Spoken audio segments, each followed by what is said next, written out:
Ang Pilipinas ngayon! Narito na ang pinakamainit na mga balita na nakalap sa bawat sulok ng bansa. Ihahatid sa bawat Pilipino saan man kayo sa mundo. Ang Pilipinas ngayon! Pakinggan ang bawat kaganapan sa bawat lalawigan. Ito ang Pilipinas ngayon!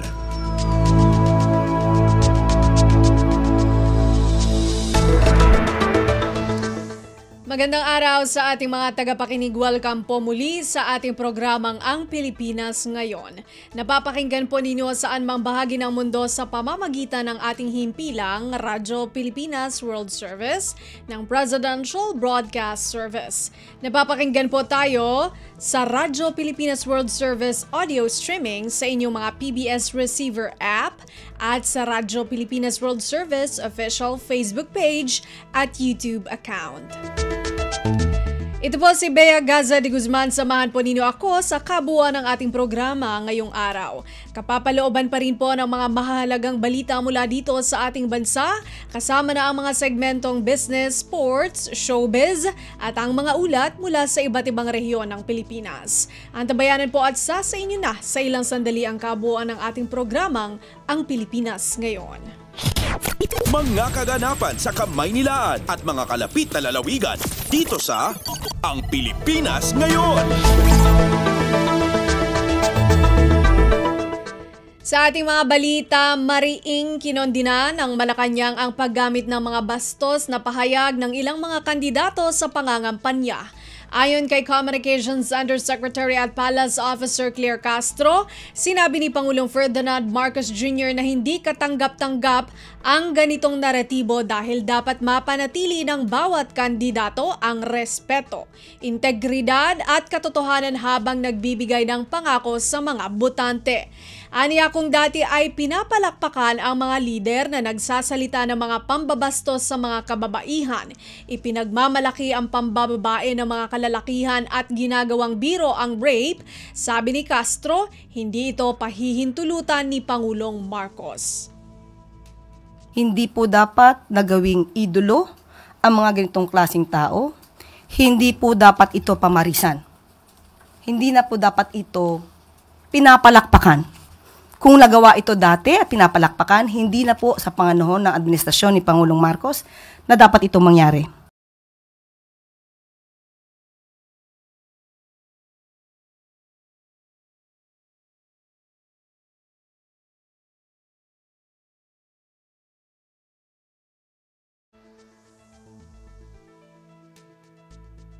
Si Communications Undersecretary at Palace Officer Claire Castro.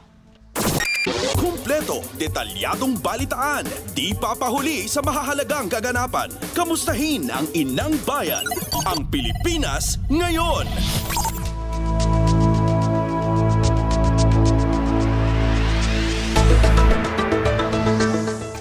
Patuloy na binabantayan ng Commission on Elections o COMELEC ang ilang insidente ng pasimpleng vote buying at ginagawang pag-epal ng mga kandidato sa mga graduation sa iba't ibang bahagi ng bansa. Sa pulong balitaan, sinabi ni COMELEC Chairman George Erwin Garcia na may lead na sila sa insidente ng namimigay ng coupon sa Aklan. Umasa ang poll body na makikipagtulungan ng publiko at ipararating sa kanila ang ganitong mga insidente upang mabilis nilang maaksyonan. Nagbabala rin ang COMELEC sa mga kandidato na huwag umepal o gamitin ang dadaluhang graduation ceremony para mangampanya. Pasada ng mga balita mula sa Pilipinas para sa mga Pilipino saan man sa mundo. Ang Pilipinas ngayon. Pamahalaan sisikaping makamit ang zero tariff sa pamamagitan ng negosasyon sa Estados Unidos. Magbabalita si Alvin Baldazar. Zero tariff sa pagitan ng Pilipinas at Amerika ang sisikapin ng pamahalaan na maabot sa gitna ng ikinakasan nitong negosasyon sa US kasunod ng ipinataw na 17% additional na taripa sa bansa. Itong pinahayag ni Special Assistant to the President on Investment and Economic Affairs Secretary Frederick Go sa harap ng nakatakda nitong pagtungo sa US para makipag-usap sa United States Trade Representative. Ayon kay Go, free trade agreement ang nakikita nilang pinakamagandang magiging resulta ng pakikipag-usap sa sa USTR at titingnan nila kung kakayaning mahikayat ito na pumasok na lang sa zero tariff. Pagbibigay din ng kalihim, hindi apela ang magiging hakbang ng pamahalaan kundi negosasyon kung saan ay inaasahang mabubuksan ang usapin sa pamamagitan ng open communication, dialogo at kooperasyon. Wala pa naman sa ngayong schedule kung kailan ang pagtungo ni Secretary Go sa Amerika. Pakinggan natin si Secretary Frederick Go ng Special Assistant to the President on Investment and Economic Affairs. This is a negotiation, and of course, in my opinion, the best possible outcome is a free trade agreement. No, a free trade agreement means zero tariffs on their side, zero tariffs on our side. Mula sa Palasyo ng Malacanang para sa Bagong Pilipinas, Alvin Baltasar, Radyo Pilipinas, Radyo Publiko. Kumpleto, detalyadong balitaan, di papahuli sa mahahalagang kaganapan. Kamustahin ang inang bayan, ang Pilipinas ngayon. Nakatakdang magtungo sa Amerika si Special Assistant to the President for Investment and Economic Affairs Secretary Frederick Go sa lalong madaling panahon. Layo nitong maipaabot sa US Trade Representative ang hiling ng Pilipinas na makipagdialogo sa gitna ng usapin sa 17% taripa ng US sa Pilipinas. Nilinaw ni Secretary Go ang biyaheng ito ay hindi dapat umapela sa US kundi makipagnegosasyon lamang. This is a negotiation, and of course, in my opinion, the best possible outcome is a free trade agreement. No, a free trade agreement means zero tariffs on their side, zero tariffs on our side. That's probably the best possible outcome of that meeting. But it's open communication, dialogue, cooperation, and let's see what we can negotiate. Si Special Assistant to the President for Investment and Economic Affairs Secretary Frederick Go. Kumpleto, detalyadong balitaan, di papahuli sa mahahalagang kaganapan. Kamustahin ang inang bayan, ang Pilipinas ngayon. Samantala, tiniyak ni Special Assistant to the President for Investment and Economic Affairs Secretary Frederick Go na hindi malaki ang epekto ng 17 taripa ng Amerika sa Pilipinas. Ayon kay Go, nasa 0.1% lang ang nakikitang tama nito sa Gross Domestic Product o GDP ng Pilipinas. Dagdag ni Go, isa lamang ang Amerika sa maraming export country ng Pilipinas, ang Amerika at marami pang merkado ang bukas.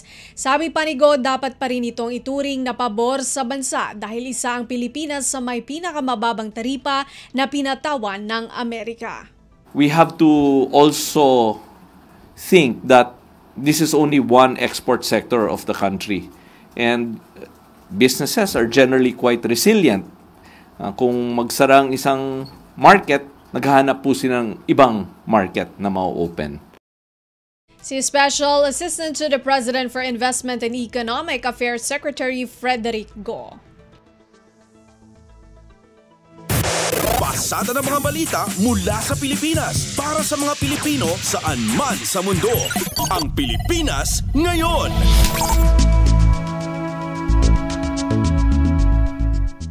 ASEAN Foreign Ministers nanindigan sa matatag na ugnayan ng ASEAN at Estados Unidos. Ito ay sa gitna ng trade war. Si Melanie Valdez Reyes sa report. Inihayag ng mga ASEAN Finance Ministers ang kanilang matibay na paninindigan sa patuloy at matatag na ugnayan ng ASEAN at Estados Unidos bilang isang comprehensive strategic partner ng ASEAN sa mahigit 4 na dekada. Sa joint statement na inilabas ng Regional Bloc, binigyang halaga nito ang mahalagang papel ng US sa pagpapaunlad ng ASEAN-centered regional architecture na nagsusulong ng kapayapaan, katatagan, pag-unlad ng ekonomiya, pamumuhunan at kalakalan sa rehiyon. Noong 2024, ang ASEAN ang ika-5 pinakamalaking katuwang sa kalakalan ng Amerika. Bilang ika-5 pinakamalaking ekonomiya sa buong mundo, inihayag ng ASEAN ang matinding pag-aalala sa pagtatalaga ng unilateral na taripa ng US. Ayon sa ASEAN, ang mga hakbanging ito ay nagdudulot ng kawalang katiyakan at magiging mabigat na hamon para sa mga negosyo, partikular sa mga micro, small at medium enterprises at pati na rin sa pandaigdigang kalakalan.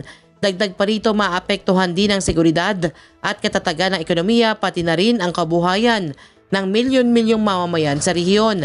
Nanawagan ng ASEAN sa US na muling isaalang-alang ang mga hakbangin upang mapanatili ang matatag at kapakipakinabang na ugnayang pang-ekonomiya sa pagitan ng dalawang panig.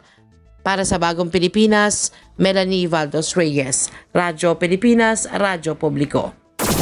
Kumpleto, detalyadong balitaan, di papahuli sa mahahalagang kaganapan. Kamustahin ang inang bayan, ang Pilipinas ngayon. Pangulong Ferdinand R. Marcos Jr. nagpaabot ng pagbati kay King Mohammed IV ng Morocco para sa ika-50 anibersaryo ng diplomatic relations ng Pilipinas at Morocco. Magbabalita si Raquel Bayan.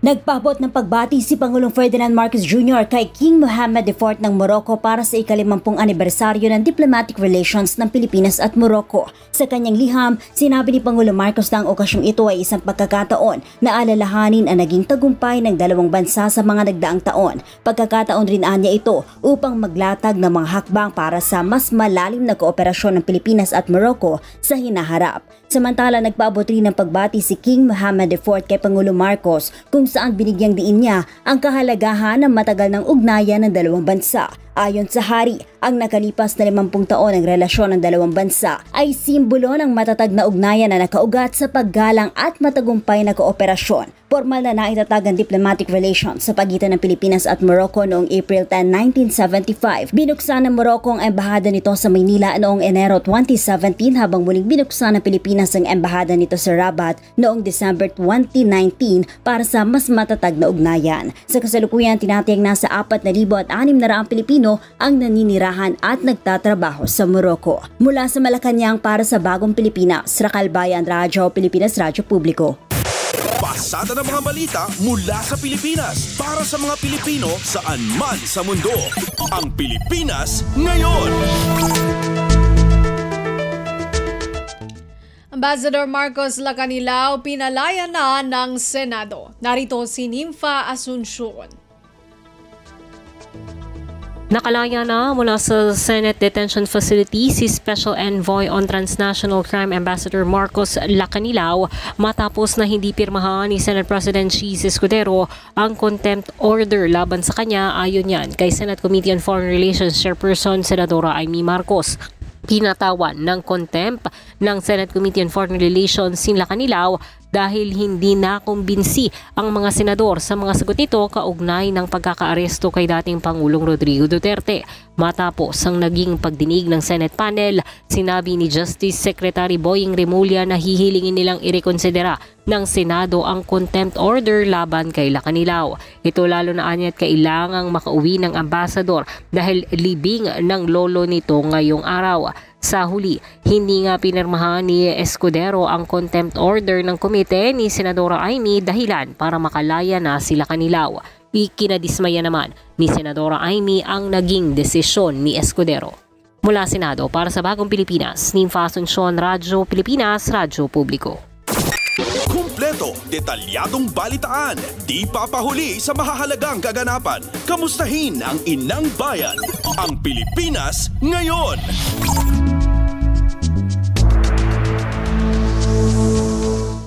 Mambabatas na nawagan sa pambansang pulisya na tiyaking mahanap ang nasa likod ng pagdukot at pagpaslang sa Filipino-Chinese businessman Anson Ke at kanyang driver.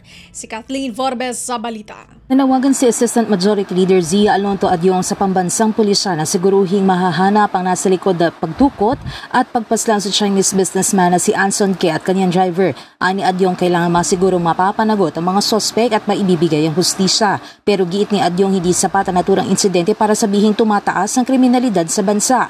Anya malinaw naman ang datos ng PNP na bumaba ang focus crime sa buong bansa at ito ay batay sa opisyal ng mga datos mula sa mga istasyon ng PNP. Naniniwala din si Adyong na hindi ito makakaapekto sa kumpiyansa ng investor sa Pilipinas. Tinukoy niya na bumaba na ang ating inflation rate, tumaas ang bilang may trabaho at nananatiling stable ang ating credit rating. One incident cannot just overrun and overhaul the data gathered by the PNP. The inflation rate has gone down, the employment rate has gone up, And our credit rating in the international community is very stable. So I don't see any reason why one incident would try to just simply dispel all of these achievements and progress that we have attained. Mula kamera para sa Bagong Pilipinas, Kathleen Forbes, Radyo Pilipinas, Radyo Publiko. Kumpleto, detalyadong balitaan, di papahuli sa mahahalagang kaganapan. Kamustahin ang inang bayan, ang Pilipinas ngayon. Sa kaugnay na balita, Citizens Crime Watch, mariing kinondena ang karumal-dumal na pagdukot at pagpatay kay Filipino-Chinese businessman Anson Ke at sa driver nito. Narito si Lawrence Tanhoco. Maring kinondena ng Citizens Crime Watch o CCW ang karumal-dumal na pagdukot at pagpatay sa kanilang Phil-Chinese businessman na si Anson Ke at kanyang driver. Natagpuan kanilang bangkay na may bakas ng matinding torture noong Abril 9 taong 2025 sa isang liblib na lugar sa Rodriguez, Rizal. Ayon sa mga ulat, dinukot si Ke at ang kanyang driver noong March 29 matapos lumabas sa isang sikat na Chinese restaurant sa Macapagal Boulevard. Labis ang pagkadismaya ng CCW dahil sa kabila ng ulat na nagbayad na umano ng mahigit 100 milyong piso ang pamilya ni Ke bilang ransom, ay walang awang pinaslang pa rin ang mga biktima. Nanawagan ng CCW sa mga otoridad na bilisan ang investigasyon at tugisin ng mga salarin upang mapanagot sa batas. Tiniyak rin ng CCW na magpapatuloy ang kailang kampanya laban sa karahasan at krimen, katuwang iba't ibang ahensya ng pamahalaan at mga civic groups. Mula pa rin dito sa lungsod ng Maynila para sa Bagong Pilipinas, ako si Lawrence Tanhoco ng Radyo Pilipinas, Radyo Publiko. Pasada ng mga balita mula sa Pilipinas para sa mga Pilipino saan man sa mundo. Ang Pilipinas ngayon. Humanitarian aid na naipaabot sa mga apektado ng pagputok ng Bulkang Kanlaon sumampa na sa 134 na milyong piso ayon sa Department of Social Welfare and Development o DSWD. Si Marian Bastasa sa balita. Umabot na sa higit 134 na milyong piso ang naipamahaging humanitarian assistance ng Department of Social Welfare and Development sa mga pamilyang apektado ng patuloy na aktibidad ng Bulkang Kanlaon. Ayon kay DSWD spokesperson Asik Erin Dumlao, nasa higit 100,000 family food packs na ang naipamahagi sa Kanlaon affected families, habang aabot na rin sa 28 milyong piso ang tulong pinansyal sa ilalim naman ng Assistance to Individuals in Crisis Situation o AICS. Sa ngayon, sinisikap rin anya ng DSWD na maiwasan ang tinatawag na food pack fatigue sa evacuees sa pamamagitan ng paghahain ng mainit na pagkain mula sa mga community kitchen sa evacuation centers. Batay sa tala ng DSWD noong April 10 ay umabot na sa 18,440 families o nasa higit 86,000 individual sa Region 6 at 7 apektado ng pagsabog ng Bulkang Kanlaon. Mula sa DSWD para sa Bagong Pilipinas, Marian Bastasa, Radyo Pilipinas, Radyo Publiko. Kumpleto, detalyadong balitaan, di papahuli sa mahahalagang kaganapan. Kamustahin ang inang bayan, ang Pilipinas ngayon. Sa iba pang balita, pinatitiyak ni Congresswoman Marisa Magsino na maibigay ang lahat ng angkop na tulong, lalo na ang legal assistance sa 20 Pilipino seafarer na nahuli sa South Korea matapos masabat ang 2 tonelada ng hinihinalang cocaine sa barkong kanilang sinasakyan. Anya, sa kabila ng insidente ay dapat igalang ang kanilang karapatan sa due process at presumption of innocence. Sa ngayon, ani Magsino, mahalaga na mabigyan sila ng makatarungan at maayos na pagtrato habang patuloy ang investigasyon. Sabi pa niya, sa panahon ngayong nasa bingit ang kanilang kinabukasan, dapat silang samahan at ipaglaban ang kanilang karapatan, dignidad at kapakanan. Ayon kay DMW Secretary Hans Leo Kakdak, nagbigay na ang may-ari ng barko ng abogado na kumakatawan sa mga Pinoy crew. Pero magbibigay din ng abogado ang pamahalaan ng Pilipinas para sa mga Pilipinong tripulante kasama na ang kapitan. Pasada ng mga balita mula sa Pilipinas para sa mga Pilipino saan man sa mundo. Ang Pilipinas ngayon. Malaki na ang ibinaba ng kaso ng dengue sa Quezon City. Ayon kay Quezon City Mayor Joy Belmonte, Bumaba na sa 70% ang kaso ng dengue sa lungsod mula Pebrero hanggang Abril. Katumbas ito ng 64 na kaso na lamang ng dengue mula Abril 2 hanggang 8 kumpara sa 626 na kaso ng dengue na naitala mula Pebrero 16 hanggang ika-22. Mayroon na ring 123 barangay ang cleared na sa dengue outbreak status. Sa kabila nito, tuloy ang pinaigting na hakbang ng LGU kabilang ang malawakang cleanup drive sa mga lugar na pinamumugaran ng lamok, fogging at spraying at larviciding. Kasunod nito, hinikayat din ng alkalde ang Quezon City citizens na panatilihing malinis ang kapaligiran para makaiwas sa sakit na dengue. Kumpleto, detalyadong balitaan, di papahuli sa mahahalagang kaganapan. Kamustahin ang inang bayan, ang Pilipinas ngayon. Agapan ang pagpunta sa mga airport 3 oras bago ang nakatakdang flight. Ito ang payo ng Bureau of Immigration para hindi maiwan ng eroplano. Ayon kay BI spokesperson Dana Sandoval, ngayong Holy Week inaasahan ang peak ng mga pasahero. Kung mas maaga, maiiwasan ang pagsisikip sa immigration at masisiguro ang mas maayos na biyahe. Aniya may pagkakataon na kumakain muna ang pasahero pagdating sa airport o namamasyal, dahilan para mabitin sa oras ang mga ito matapos magkasabay-sabay ang mga pasahero. Payo nito, mag-check-in ng 3 oras bago ang flight, dumiretso sa immigration at pumunta sa boarding gate. Pasada ng mga balita mula sa Pilipinas para sa mga Pilipino saan man sa mundo.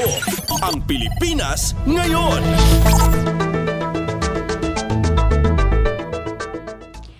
Minamadali na ng Department of Public Works and Highways o DPWH ang ginagawang road maintenance para maging maayos ang biyahe ng mga magbabakasyon sa Semana Santa. Ayon kay DPWH Secretary Manuel Bonoan, na paggaganahin na rin nila ang lakbay-alalay para masiguro ang kaligtasan ng mga motorista.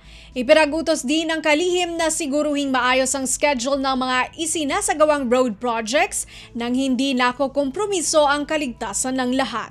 Ang DPWH lakbay-alalay teams ay binubuo ng uniform field at crew personnel na itatalaga sa mga national road mula April 16 hanggang April 19.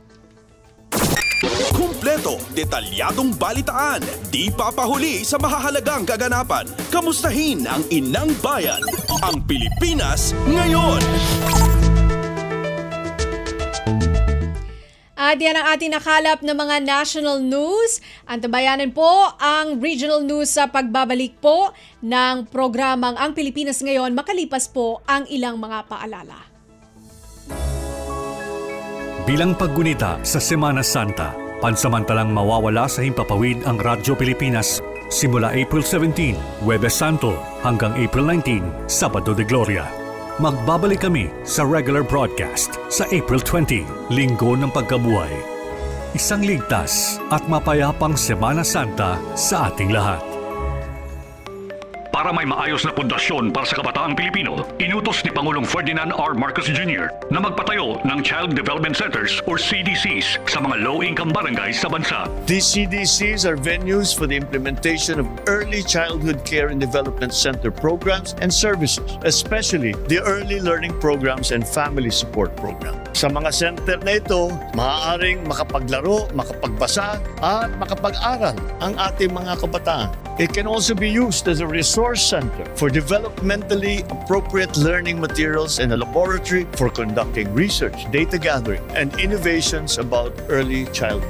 Pangako ng Pangulo na hindi titigil ang pamahalaan sa pagbibigay ng kinakailangang suporta para sa mga bata dahil sila ang magmamana at magpapatibay naman ng pundasyon ng ating bansa sa hinaharap. The government continues to find ways to support our children so they can grow, they can thrive and reach full potential. Through health and community programs, we remain committed to helping them become productive members of our society. Para sa iba pang mga balita at impormasyon, manatiling nakatuto. Tapat sa pag-uulat. Radyo Pilipinas, Radyo Publiko 738. Hatol Hatol ng Bayan. Election Quick Facts. Campaign period. Ang opisyal na campaign period para sa mga national candidates ay magsisimula sa February 9, 2025 at mayroon silang 90 days para mangampanya. Samantala, mayroon namang 45 days para mangampanya ang mga tumatakbo para sa local positions at magsisimula ito sa March 29, 2025. Ang campaign period ay matatapos sa May 10, 2025. Hatol ng Bayan. Election Quick Facts. Paliwanag mo sa tao na hindi totoo yan. Dahil ang totoo, yung totoo ang dapat ninyong malaman. Nagkalat sa internet ang fake news o mali at fake news. Tinatapon niyo yung tao. What they are doing is creating panic. We say no. Yung pagkalat ng fake news. And some of it's dangerous.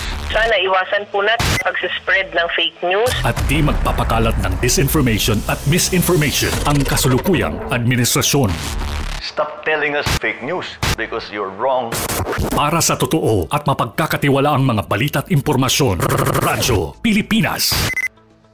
Radyo Pilipinas World Service Online. Reaching you in digital format. Anytime, anywhere. From Manila, Philippines. Balita mula sa lalawigan sa bawat rehiyon ng ating bayan. Dito sa Ang Pilipinas Ngayon. Nagbabalik ang programang Ang Pilipinas Ngayon. Samantala, narito naman po ang mga balita mula sa ating mga kasamahan sa iba't ibang mga rehiyon dito sa ating bansa para sa ating regional news ngayong araw na ito. Department of the Interior and Local Government o DILG at City Local Government Unit ng Tabuk formal nang ipinasa ang Level 3 Potable Water Supply System sa Barangay Dupag, Tabuk City.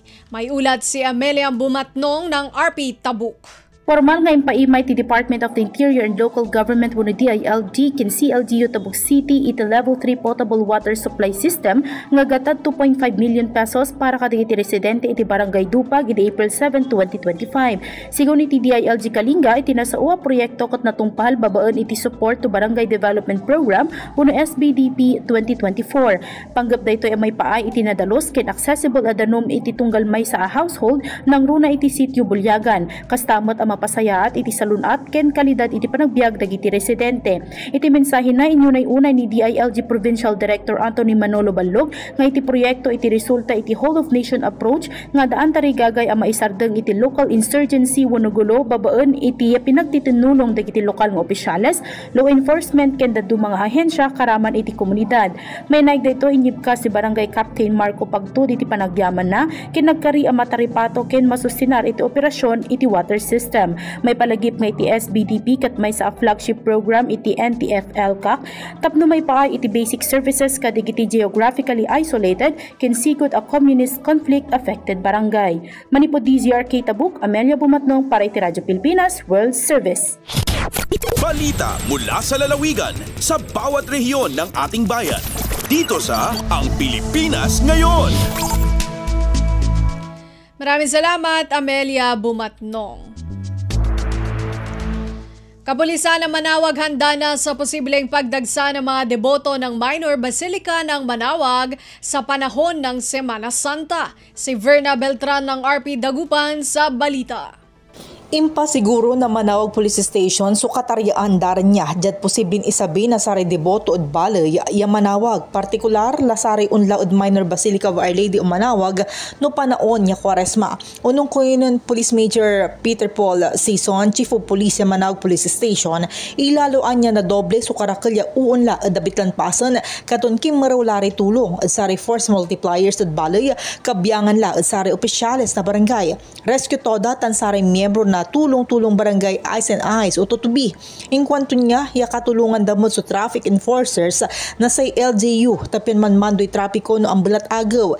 Imbaga tunin ng season, ilalo ano ago ya Sabado tan simba. Unggapoy alas 4 balbangon diretso laso nagawan misa no inerbawat misa at man average na 2,000 ya luluganan tan 6 anggad 7,000 so tuo. Imbaga tunin niya ang gapo ni ang bulat agaw at nang Kargalare Police Outpost at sari boundary Kapian untulong at sari deboto, yan ang lapod arumya pasan, yaman ali lakad no Huwebes tan Biyernes Santo. Unong at sayat babagaan opisyal ireunlan deboto lalo sari riders naman asikaso. Malalapod Radyo Pilipinas Dagupan, siyak si Verna Beltran para Radyo Pilipinas World Service.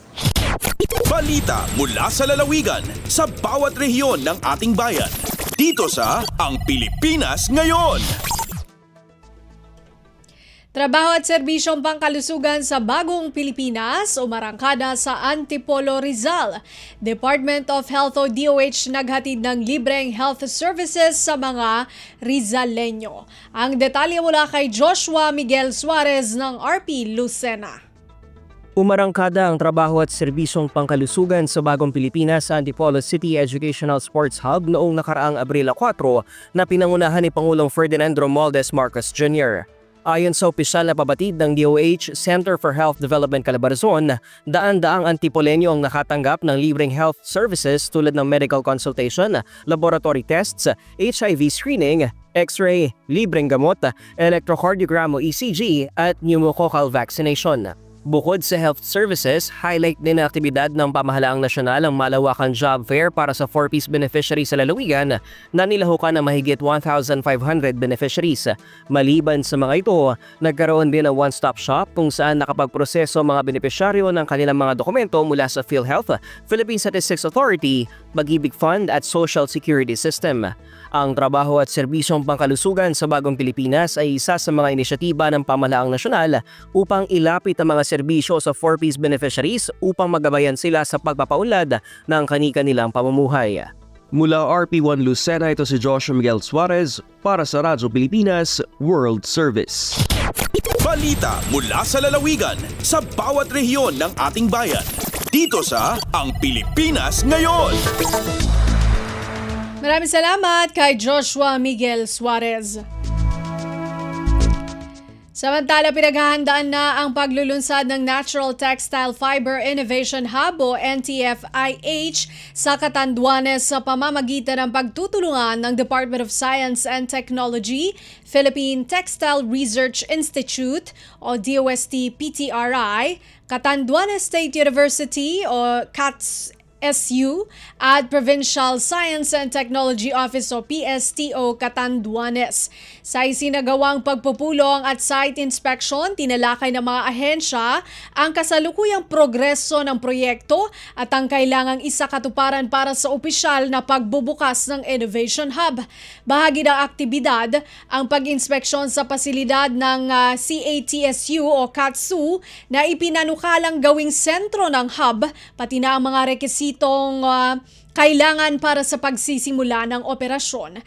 Layunin ng NTFIH na paunlarin ang industriya ng natural textile fibers sa lalawigan, partikular sa paggamit ng abaka bilang pangunahing materyales.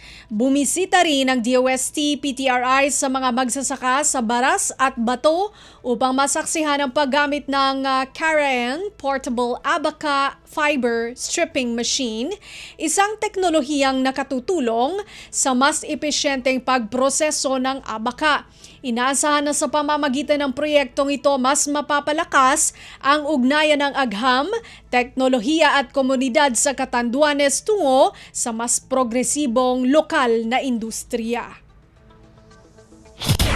Balita mula sa lalawigan sa bawat rehiyon ng ating bayan. Dito sa Ang Pilipinas Ngayon. Tanggapan ng Provincial Agriculturist sa Surigao del Sur, magpapatawag ng pagpupulong upang talakayin ang problema sa presyo ng bentahan ng palay ngayong anihan. Mag-uulat si Nerissa Espinosa ng RP Tandag. Gikatakda nga magpatawag og panagpulong ang buhatan sa Provincial Agriculturist sa Surigao del Sur tali sa mga nagkadaiyang line agencies sama sa National Food Authority o NFA, National Irrigation Administration o NIA, Land Bank of the Philippines, Department of Agriculture, mga municipal agriculturists, farmers organizations ug uban pang mga grupong adunay kalabutan sa agrikultura. Kini aron hisgutan ang kasamtangang problema sa presyo sa pamalit sa humay. Sumala pa ni Provincial Agriculturist Esmeraldo Raimundo, bisan pa man kung tibok nasod kini nga problema, kinahanglan nga matabangan karon ang mga mag-uuma dinhi nga grabing naapektuhan sa sobra kaubos nga presyo. Nahibaloan nga anaa sa 12 hangtod sa 14 pesos matag kilo lamang ang presyo sa bag-ong ani nga humay. Apan anaa sa 13 pesos matag kilo usab ang puhunan niini sa mga mag-uuma, mao nga lugi kini karon sila sa anihan. Dugang pa sa maong kalisod mao ang utang nga igipuhunan sa pagpananom nga gikinahanglan bayaran. Matod pa ni Raimundo, kinahanglan matagan og pagtagad kini sa atong gobyerno tungod kay makaluluoy ang atong mga mag-uuma sa niini nga sitwasyon. Gikan sa RP Tandag, kini si Nerissa Espinosa alang sa Radyo Pilipinas World Service. Balita mula sa lalawigan sa bawat rehiyon ng ating bayan. Dito sa Ang Pilipinas Ngayon. Maraming salamat, Nerissa Espinosa. Walang ashfall na naitala sa residential area ng Canlaon City, Negros Oriental. Ayon ito kay Office of the Civil Defense 7 Regional Director Joel Erestain. Ayon sa inisyal na pagsusuri ng OCD Central Visayas, mayroong namataang ashfall sa Canlaon City bandang malapit sa bukana ng Mount Canlaon sa Barangay Masulog na bahagi ng 4-kilometer Permanent Danger Zone. Inilarawan din ni Director Erestain na walang pinagbago sa pangkalahatang saloobin ng mga residente ng Canlaon matapos ang ilang buwan ng pag-aalburoto ng Bulkang Canlaon. Dagdag ng opisyal ng OCD, patuloy silang nagiging katuwang ng Local Government Unit o LGU at National Government Agencies sa pagpaplano ng evacuation at relocation measures ng gobyerno. Samantala, wala pang ipinagutos na suspensyon ng pasok at trabaho sa Canlaon City ayon sa LGU, pero pinag-iingat ang lahat at inaabisuhang mag-antabay sa abiso mula sa lokal na opisyal. Upang masiguro ang kaligtasan ng mga residente ng Canlaon, lalo na ang mga nakatira sa 4-kilometer permanent at 6-kilometer extended danger zone, pansamantala munang itinigil ang window time o ang pagpapapayag na bisitahin ang bukid, alagang hayop at kabahayan sa maselang parte ng syudad habang hindi pa sigurado kung muling sasabog o magbubuga ng abo ang Canlaon Volcano.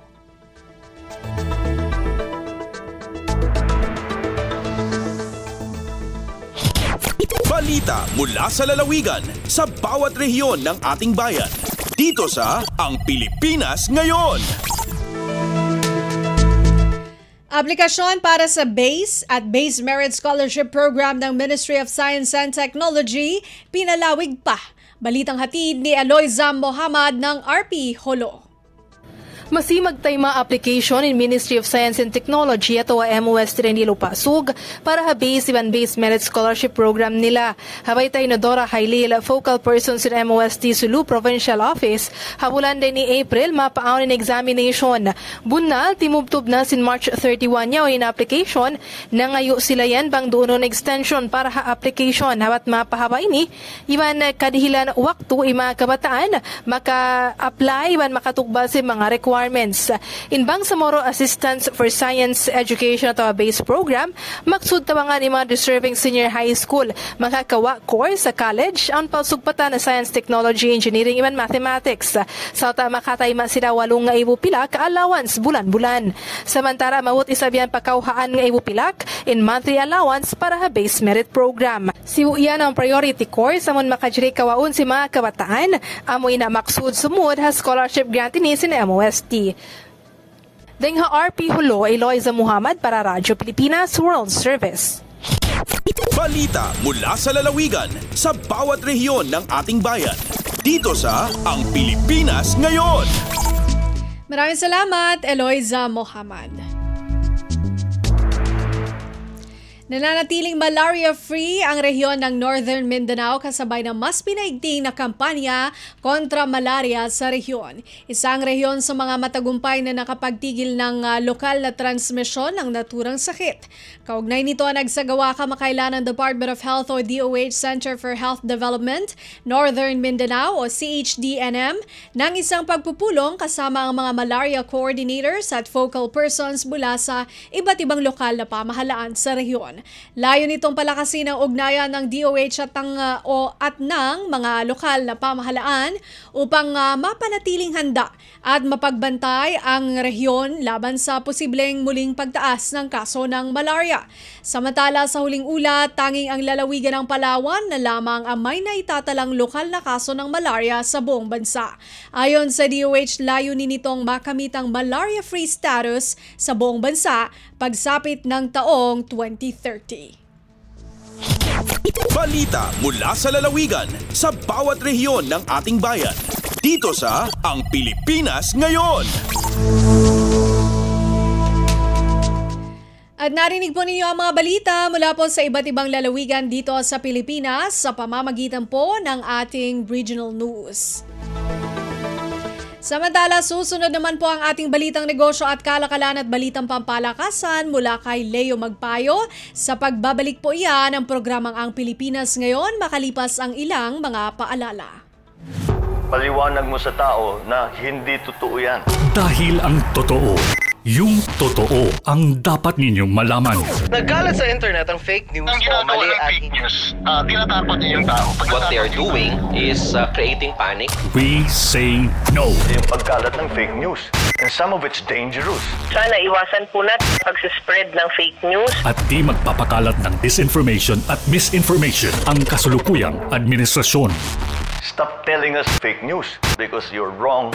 Para sa totoo at mapagkakatiwalaang mga balita at impormasyon, Radyo Pilipinas. This is a public service announcement. VOG. Ito ay isang uri ng air pollution na galing sa pulkan. Ito ay nagtataglay ng sulfur dioxide na kapag nalanghap ay maaaring magdulot ng pag-ubo, hirap sa paghinga, pangangati ng lalamunan, paninikip ng dibdib at iritasyon sa mata. Mapanganib ito para sa mga taong may hika, sakit sa baga, sakit sa puso, matatanda, buntis at mga bata. Anong mga dapat gawin kapag may VOG?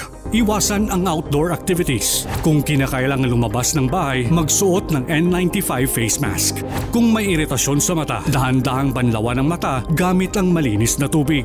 Dalasan ang pag-inom ng tubig kung sakaling makaranas ng paninikip ng dibdib o hirap sa paghinga. At kung patuloy na mahirapan sa paghinga, dalhin ang pasyente sa paggamutan. Maging alerto at ingatan ang sarili mula sa panganib na hatid ng VOG. This is a public service announcement. Public service announcement from PBS, Presidential Broadcast Service and Radyo Pilipinas. Saan man, anumang oras, konektado ka sa Radyo Pilipinas World Service Online. Online digital na serbisyo para sa Pinoy sa bagong Pilipinas. Radyo Pilipinas World Service Online. Lagay ng ekonomiya, kalakalan, negosyo at iba pa. Atin ang alamin dito sa Ang Pilipinas Ngayon.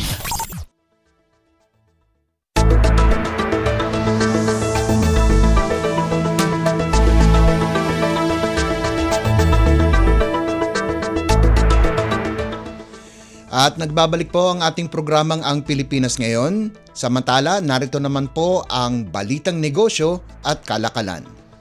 Personal na sumulat si Representative Rodolfo Ordanes kay Social Security System o SSS President at Chief Executive Officer Robert Joseph Declaro upang hilingin na ipatupad na ang second tranche ng pension increase para sa mga pensyonadong miyembro ng SSS.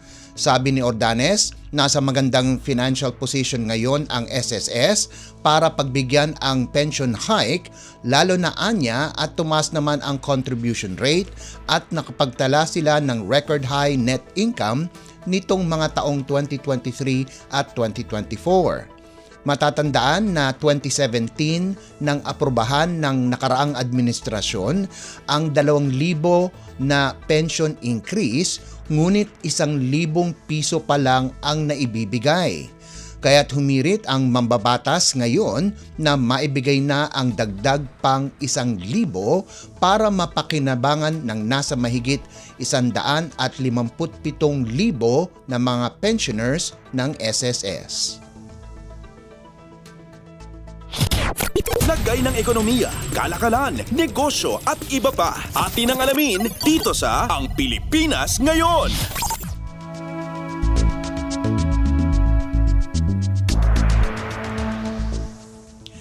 Tiniyak ni Finance Secretary Ralph Recto ang matibay na suporta ng administrasyon ni Pangulong Ferdinand R. Marcos Jr. sa pag-unlad at tagumpay ng mga lokal na negosyo. Ayon kay Recto, ito ay dahil nakasalalay dito ang tagumpay din ng buong sambayanang Pilipino. Sa ginanap na China Bank Economic Briefing 2023, siniguro ni Recto sa mga lokal na negosyante na ginagawa ng mga economic manager ang mga hakbang para sa mas matatag na ekonomiyang Pilipino kung saan lalong uunlad at lalakas ang mga negosyo sa bansa. Ayon sa kalihim, nasa pinakamagandang yugto ngayon ang ekonomiya ng Pilipinas kung saan maayos ang isinasagawang fiscal consolidation at may mga makabuluhang reforma sa negosyo na magpapalakas sa pamumuhunang magdadala ng paglago. Ang China Bank Economic Briefing 2025 ay dinaluhan ng higit sa 200 kliyente ng ika-4 na pinakamalaking pribadong bangko sa bansa. Lagay ng ekonomiya, kalakalan, negosyo at iba pa. Atin ang alamin dito sa Ang Pilipinas Ngayon.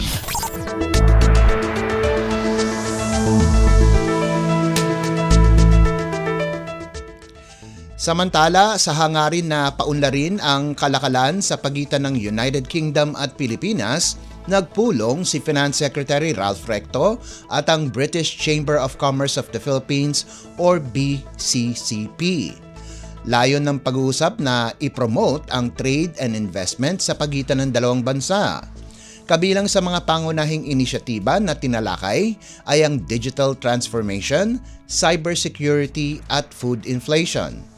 Tinalakay din ni Recto kay BCCP Executive Chairman Chris Nelson ang bagong batas na Create More Act na pakikinabangan ng mga UK investors. Samantala, inihayag naman ni Nelson ang kanilang suporta sa Digital Transformation Agenda Pilipinas na magiging daan upang palakasin ang investor confidence sa bansa. Sa ngayon, nananatiling positibo ang bilateral relations ng UK at Pilipinas.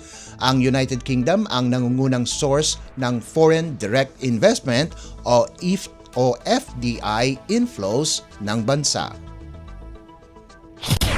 Lagay ng ekonomiya, kalakalan, negosyo at iba pa. Atin ang alamin dito sa Ang Pilipinas Ngayon.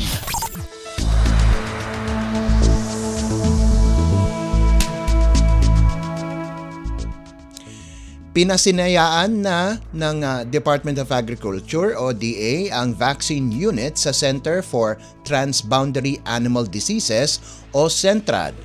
Ayon kay Agriculture Secretary Francisco Chu Laurel Jr., ang state-of-the-art facility ay nakalaan para sa pag-immunize sa mga hayop laban sa nakakahawang sakit tulad ng African swine fever, foot and mouth disease o FMD at avian influenza.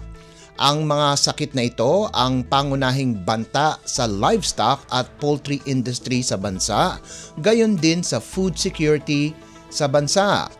Naglaan ang DA ng 151 milyong piso para sa 3 taong vaccine development program, kabilang dito ang pagbili ng kauna-unahang Biosafety Level 3 Laboratory o BSL-3 ng gobyerno. Sabi pa ni Chu Laurel Jr., bagamat may nagagamit na vaccine mula sa ibang bansa para sa ASF, avian influenza at FMD, mas epektibo ang locally developed vaccines.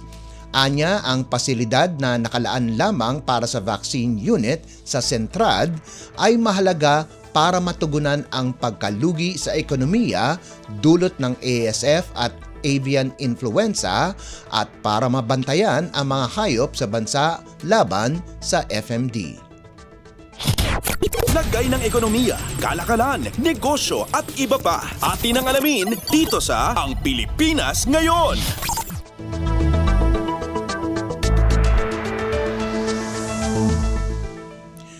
Minamadali na ng Department of Public Works and Highways o DPWH ang ginagawang road maintenance para maging maayos ang biyahe ng mga magbabakasyon sa Semana Santa.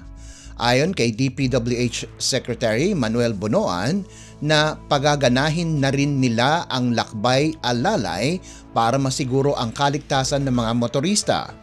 Ipinag-utos din ng kalihim na siguruhing maayos ang schedule ng mga isinasagawang road projects nang hindi nakokompromiso ang kaligtasan ng lahat.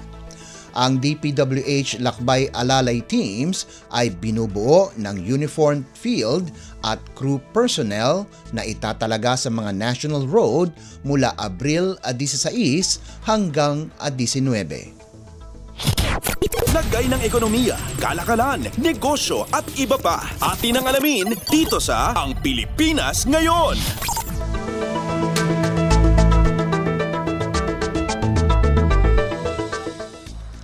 At yan po ang ating balitang negosyo at kalakalan. Samantala, antabayanan nyo naman po ang ating segmentong Sports Balita.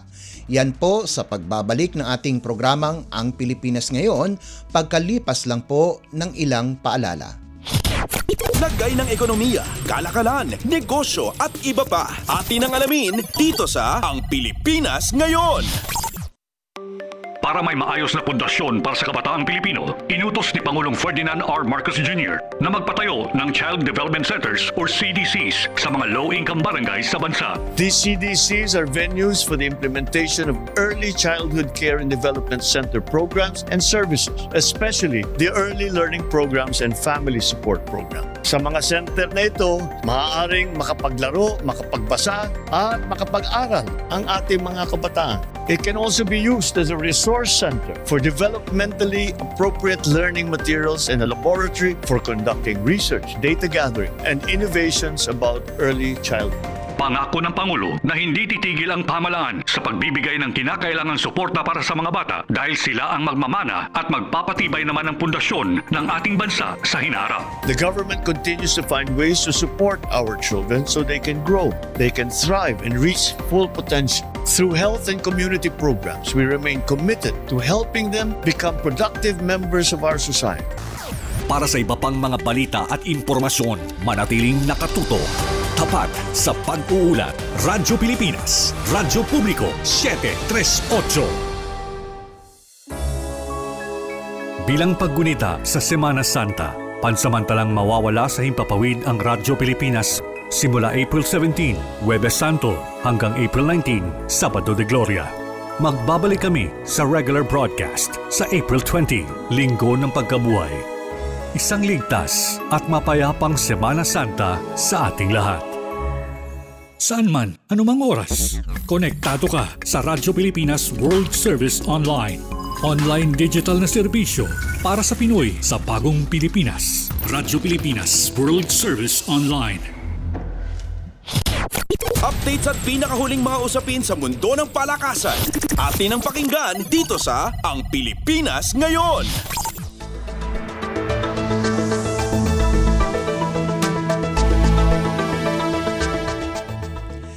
At nagbabalik po ang ating programang Ang Pilipinas Ngayon.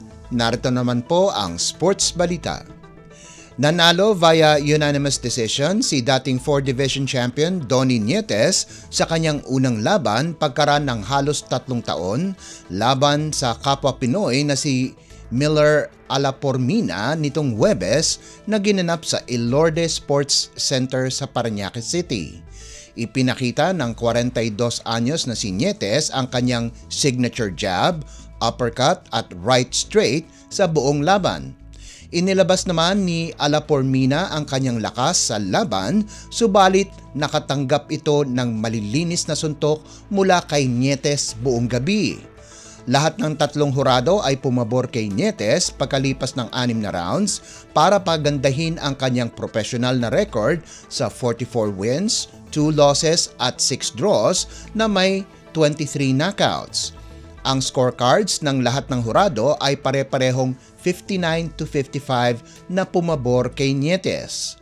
Sa co-main event, pinabagsak ng dating world champion na si Yukinori Oguni ng Japan si Pinoy John Estrada sa unang round pa lamang, habang ang two-time world title challenger na si Vincent Astrolabio ay naging matagumpay ang kanyang pagbabalik, kung saan pinabagsak niya sa first round si Prasitsak Phaprom ng Thailand.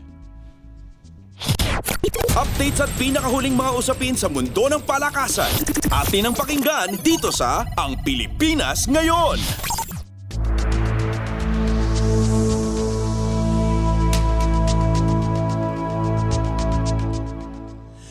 Hindi pa tapos ang laban kung saan nalusutan ng defending champions Screamline School Smashers ang Petrogas Angels 25-15, 16-25, 25-21, 15-25 at 15-9 sa Game 2 ng kanilang Premier Volleyball League o PVL All-Filipino Conference Finals nitong Huwebes na ginanap sa Smart Araneta Coliseum para puwersahin ang do-or-die Game 3 para sa titulo.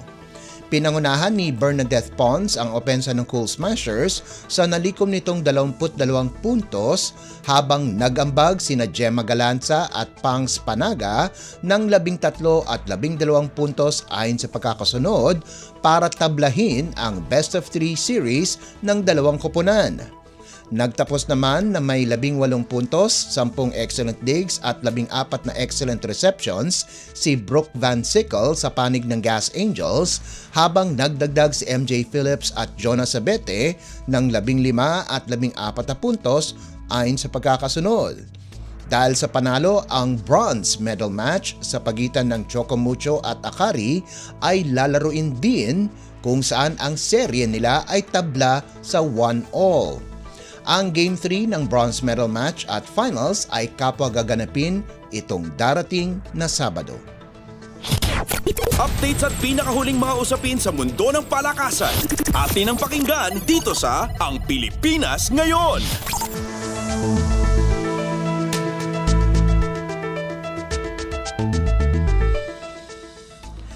Umarangkada ang dalawang koponan ng Arellano University, kung saan tinalo nila ang kalaban nilang Emilio Aguinaldo College para tapusin ang kanilang kampanya sa first round sa NCAA Season 100 Volleyball Tournament nitong Huwebes na ginanap sa San Sebastian College Recoletos Gym. Sa Women's Division, linampaso ng Lady Chiefs ang Lady Generals 25-19, 25-19 at 25-16 para sa kanilang ika-4 na sunod-sunod na panalo. Nagtapos ng may 15 puntos si Pauline De Guzman, habang nagdagdag si Laika Tudlasan ng 10 puntos, kung saan tinapos ng Arellano Women's Team ang first round ng may 6-3 win-loss record. Pinangunahan naman ni Jing Alimen ang AYAC sa nagawa nitong 10 puntos at nagtapos ang koponan ng may 2-7 baraha. Samantala sa men's side, tinalo ng Chiefs ang Generals 25-19, 20-25, 25-23 at 25-16 para kunin din ang kanilang ika-4 na sunod-sunod na panalo. Nanguna si AC Ginto sa nalikom nitong 16 na puntos, habang si Carl Berdal ay nakagawa ng 14 na puntos para tapusin ng Chiefs ang first round ng may 6-3 baraha. Nasayang naman ang 21 puntos ni Ruther Abor para sa AYAC, pati na rin ang 18 puntos ni Frelwin Takulog, kung saan bumagsak sa 3-6 ang record ng koponan. Pagkatapos ng mga natitirang laban sa Biyernes, inaasahan na babalik ang NCAA Volleyball para sa mga laban sa second round pagkatapos ng Semana Santa. Updates at pinakahuling mga usapin sa mundo ng palakasan. Atin ang pakinggan dito sa Ang Pilipinas Ngayon.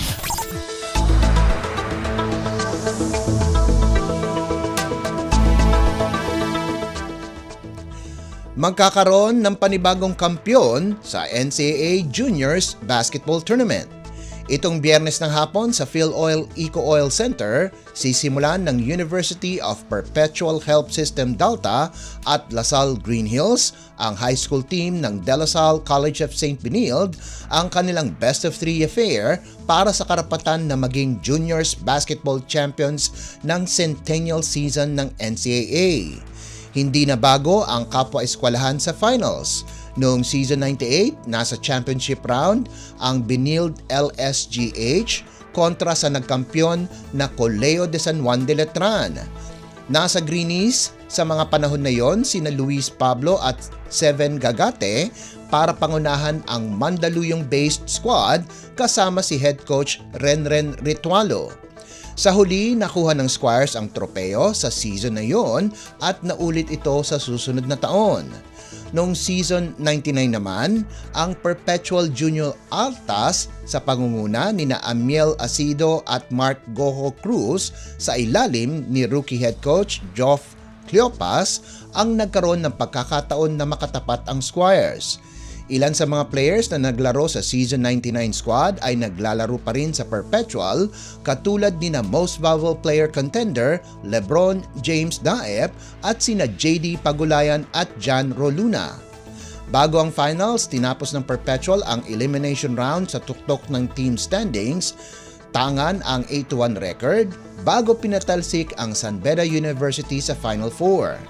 Samantala, ang Greenies na nagtapos sa ikatlong pwesto na may 6-3 record ay mayroong twice to win disadvantage laban sa Letran, subalit nakuha nila ang 2 panalo sa serye para makuha ang karapatan na pumasok ng finals.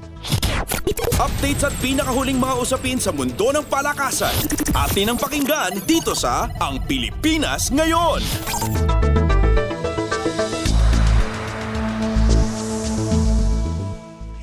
At yan ang pinakauling balita sa larangan ng palakasan. Ito po si Leo Magpayo. Samantala, susunod naman po ang balitang artista na ihahatid sa inyo ni Mama JT sa pagbabalik po ng ating programang Ang Pilipinas Ngayon pagkalipas ng ilang paalala.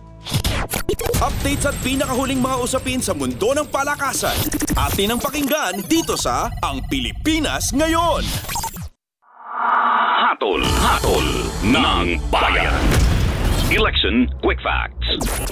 Gun ban. Mula January 12 hanggang June 11, 2025 ay iiral ang gun ban sa buong bansa kasabay ng pagpasok ng election period para sa 2025 midterm elections na gaganapin sa May 12.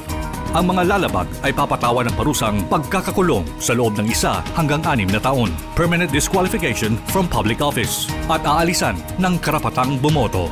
Samantala, ang mga dayuhan naman na mahuhuli ay ipadireport matapos ang kanilang pagkabilanggo. Hatol ng bayan. Election Quick Facts.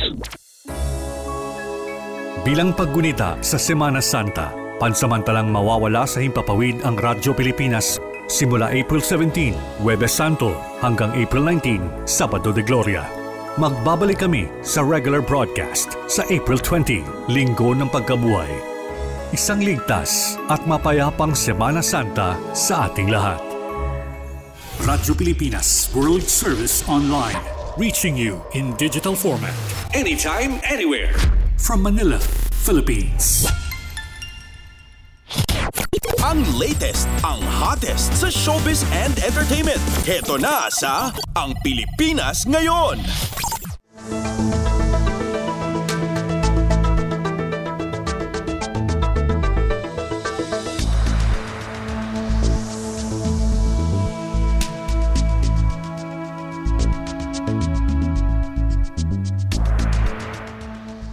At nagbabalik ang Pilipinas Ngayon at halo magandang araw sa ating mga chismoso at chismosang nag-abang ng mga trending na balita sa mundo ng showbiz. Ito na ang ratsyada ng ating mga chika!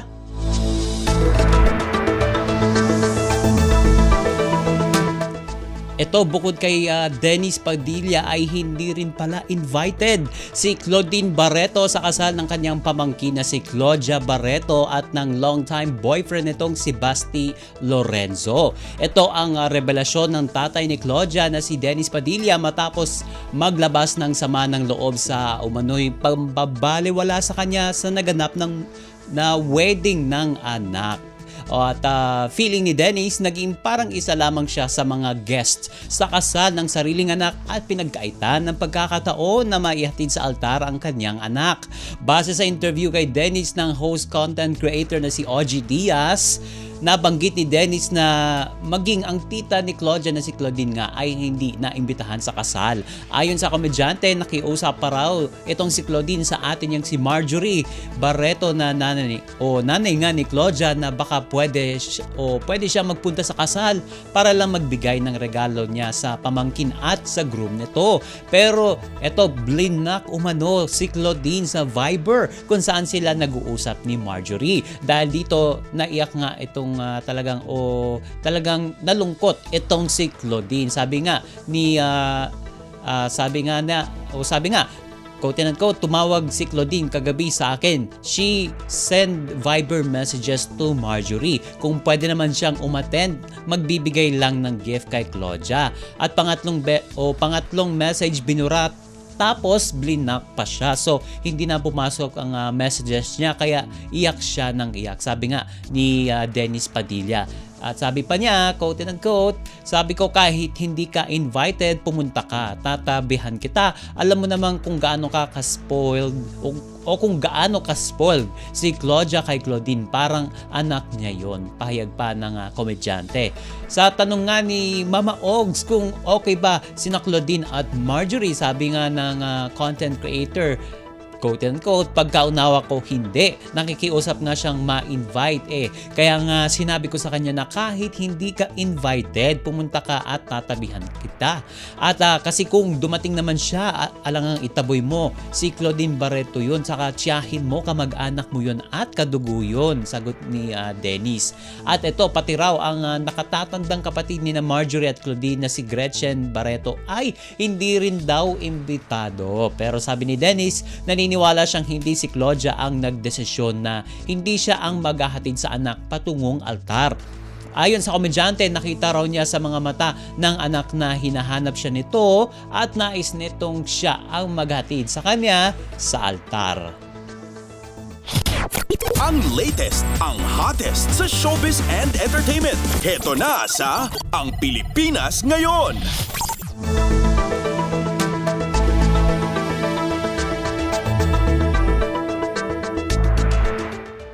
Samantala sa iba pa natin chika, for today, pinaghahandaan at handa nang magbalik sa big screen itong si Yasi Pressman dahil ipapalabas na ngayong Abril ang kauna-unahan niyang horror thriller movie. Ito ang Isolated mula sa Gawad Urian nominated director na si Benedict Mique na pagbibitahan din ng multi-awarded actor na si Joel Torre kasama si Candy Pangilinan, Wilbert Ross, Gwen Garcia, Yayo Agla at si Denise Esteban. Kwento raw ito ng isang babaeng nagngangalang Rose na ginagampanan ni Yasi na nakahanap ng trabahong may malaking kita. Ito ay ang pagiging private nurse ni Peter na ginagampanan ng veteranong aktor na si Joel Torre, isang lalaking nalumpo at may demensya. Matagal nang walang kasama at nag-iisa sa buhay, may kung anong misteryo sa pagkatao ni Peter. At kahit na madalas ay tahimik lang itong nakaupo sa kanyang wheelchair, may kakaibang nararamdaman si Rose sa bago niyang amo. At kwento pa at base sa pelikulang yon, sa pananatili ni Rose sa bahay ni Peter, araw-araw siyang makakaramdam ng matinding pagkabalisa at halos hindi na makatulog gabi-gabi dahil pakiramdam niya ay palaging may nakatingin sa kanya at mararanasan din niya ang mga nakakakilabot na pangyayari at masisindak sa mga nanggagambala sa kanya. At sa naganap na press con ng movie recently, sinabi ni Joel na na-enjoy niya ang paggawa ng horror suspense movie dahil sa cast lalo na kay Yasi Pressman. Sabi nga ni Joel, quote and quote, si Yasi nakita ko kung paano na siya mag-mature. I know sa probinsyano she was a dedicated actress pero lalo dito. Nakita ko how hard working she is. Hindi siya kontento na lang. Okay na yung gusto niya kunin yung eksena. And she works hard for it, sabi nga ng movie icon. At matatandang unang nagkasama sina Yasi at Joel sa hit kapamilya primetime series na FPJs Ang Probinsyano ni Coco Martin, kung saan gumanap silang mag-ama. It's worth watching nga daw her reaction to the genre. Or sabi nga ni Joel, quote and quote, it's worth watching her reaction to the genre of horror films. Sa naman ni Yasi sa muling pagsasama nila ng veteranong aktor, this time sa isang pelikula, I love working with you always, Tito Joel. Talagang blessing po. Talaga from day one of working with someone like Joel who's so talented, being in the industry for so long, respected pero mabait. At inamin nga ni Yasi na sobra daw siyang na-starstruck at grabe daw talaga ang script na iyon na paikot-ikot at nakakagulat. Sabi nga ni Yasi, panghuli niyang mensahe, so ako talaga I try to take him away sa pagiging tatay ko. Pero yung Joel Torre na superstar, nandyan pa rin, dagdag pa niya. Ang latest, ang hottest sa showbiz and entertainment. Heto na sa Ang Pilipinas Ngayon.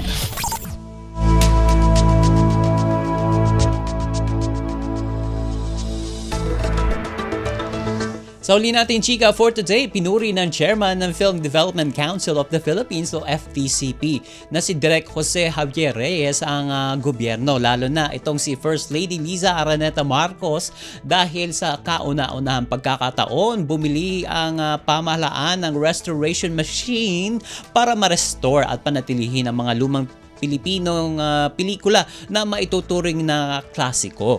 Sa panayam kay Chairman Reyes, hayagang sinabi ng FDCP Chairman na huwag daw isipin ng mga tao na wala raw ginagawa ang pamahalaan pagdating sa film industry dahil unang pagkakataon itong nangyari ang pagbili ng restoration machine at naisakatuparan raw ito sa administrasyon ni Pangulong Marcos Jr. Naisip daw ni Reyes na pagbigyan naman ang pelikulang Pilipino bago matahin. At ito ang matatandaang presence sa naganap na Manila International Film Festival o MIFF noong Pebrero. Itong si First Lady Liza na dinaluhan ng mga sikat na artista ng bansa na ginanap sa Los Angeles, California, USA.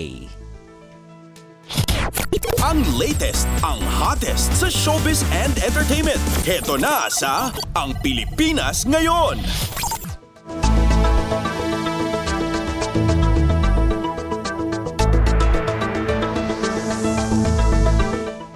And OMG, wala na tayong sapat na oras para sa ating balitang artista. Maraming salamat mga kachismis sa pakikinig sa aking mga chika for today. Ako po si Mama JT para sa Radyo Pilipinas World Service at eto na po, nagbabalik na si Bea Gaza de Guzman. Ang latest, ang hottest sa showbiz and entertainment. Heto na sa Ang Pilipinas Ngayon.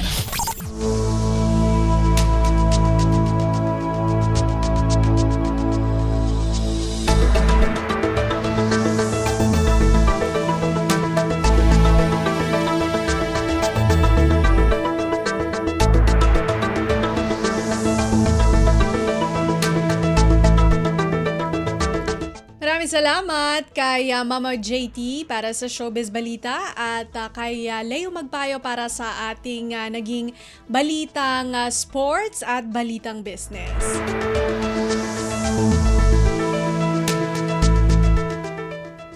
At yan po ang kabuuan ng ating programang Ang Pilipinas Ngayon. Maraming salamat sa ating mga nakasama sa technical side kina Milo Jonella, Susan Aison, Anthony Pimentel at Hiro Lucero sa ating Wirecast. Maraming salamat din sa ating executive producers, Steph Vicente at Jerome Toledo, sa mga nagulat mula sa iba't ibang lalawigan ng ating bansa para sa ating regional news. Maraming salamat muli kay Leo Magpayo para sa balitang business at sports, kay Mama JT para sa showbiz, at syempre pa maraming salamat din sa ating station manager, Mr. Ray Sampang.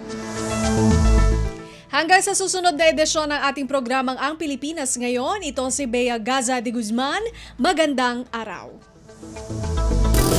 At yan ang Pilipinas Ngayon. Muling samahan si Ben Blones sa parehong oras at alamin ang pinakahuling mga kaganapan at balita saan man kayo naroon. Ang Pilipinas Ngayon.